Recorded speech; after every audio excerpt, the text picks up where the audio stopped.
I really want you to know that in Espanol, in Spanish, we don't have the H making a sound. So H or H is silent. So if we write ha ha ha in English and we read it in Espanol, we have a a a. The chimpanzee in Espanol is el chimpancé.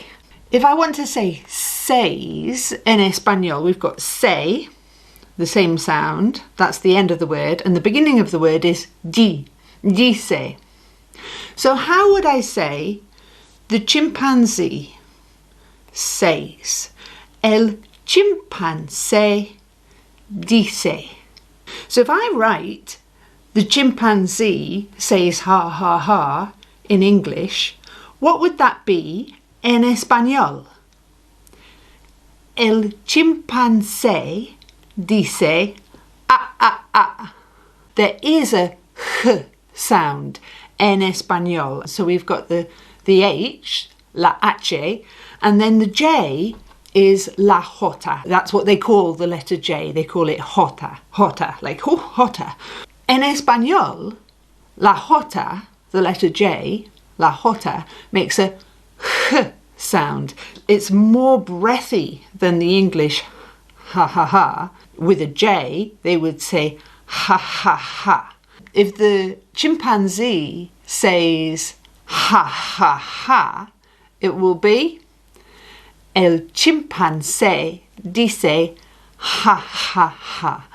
The English prefer to say you. The Spanish prefer to say u. In a word like human, we have the h and the u and the man. Human, un. So it's not an a sound. But in Espanol, when they write an a, they say a.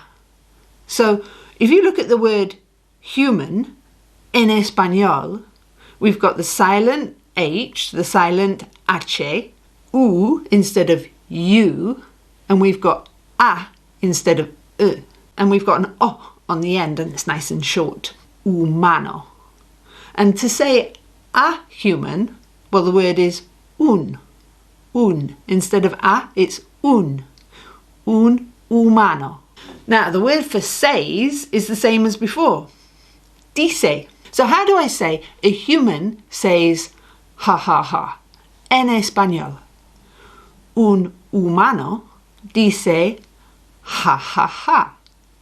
And a chimpanzee says ah ah ah will be un chimpancé dice ah ah ah. We don't say the letter H.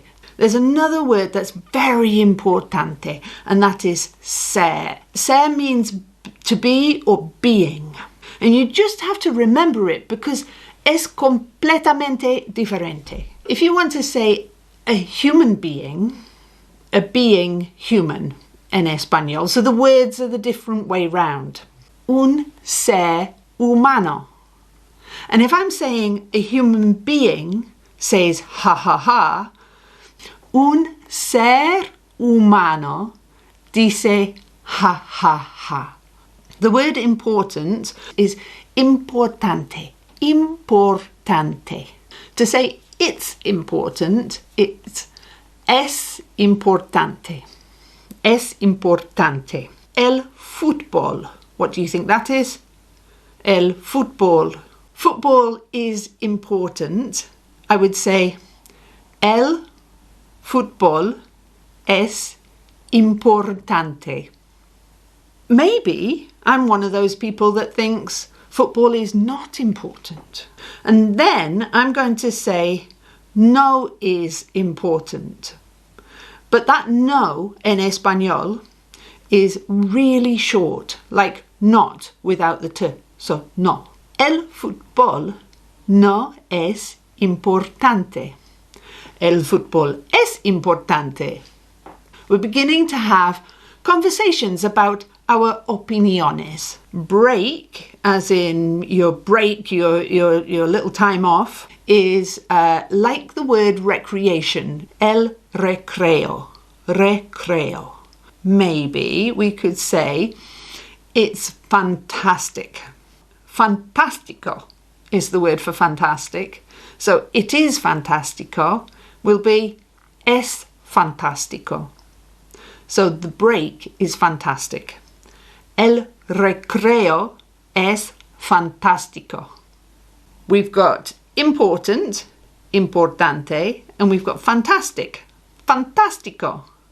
We might want to say something is interesting, and that is interesante. If you want to tell somebody about your opinion, really saying it's your opinion, you can say para mí, and that means for me. The football is interesting for me. El fútbol es interesante para mí. You might want to say something's just terrible, horrible, horrible. We don't say the H, that's why it's O. We're going to say E every time we see the letter I. So it's not I, it's E. And we're going to say E every time we see the letter E. So horrible, horrible. Football is horrible. You would say el fútbol es horrible.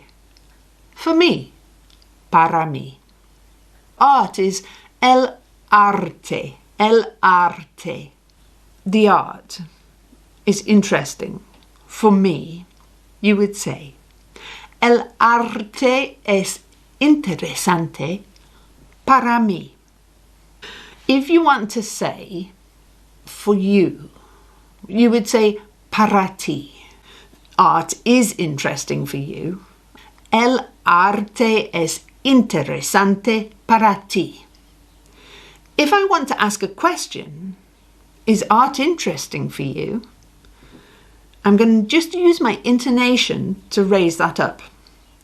El arte es interesante para ti? Now, how could I ask, is football important for you? El fútbol es importante para ti? And then I can answer, football is not important for me. El fútbol no es importante para mí. We can now have una conversación en español about our interests. I'm going to give you one last one. Chocolate. That's how we say this word, chocolate. And the word for the is el, because chocolate is a masculine word. Is chocolate horrible for you? El chocolate es horrible para ti? We're going to finish with two words, the words yes and no. The word for yes is sí, and the word for no is no. Ruth says yes. Ruth dice sí. And Carol says no will be Carol dice no. We have a lot of words there. We have a lot of español there, and it's all easy. No es difícil. We know that la H doesn't make a sound en español, so we say humano. And we know that the word for says is dice. We know that if we want to make a h sound, we use la J. Un humano dice ha ha ha. We also know some words for things like el fútbol, el recreo, el arte, and el chocolate. We know some words to describe those things: importante, interesante, fantástico, and horrible. And we know how to say for me and for you, para mí y para ti. And last of all, we know how to say no, no, and yes, sí. Until next time is hasta la próxima. Hasta la próxima. And the word for goodbye is adiós. Amigos, adiós. Hasta la próxima.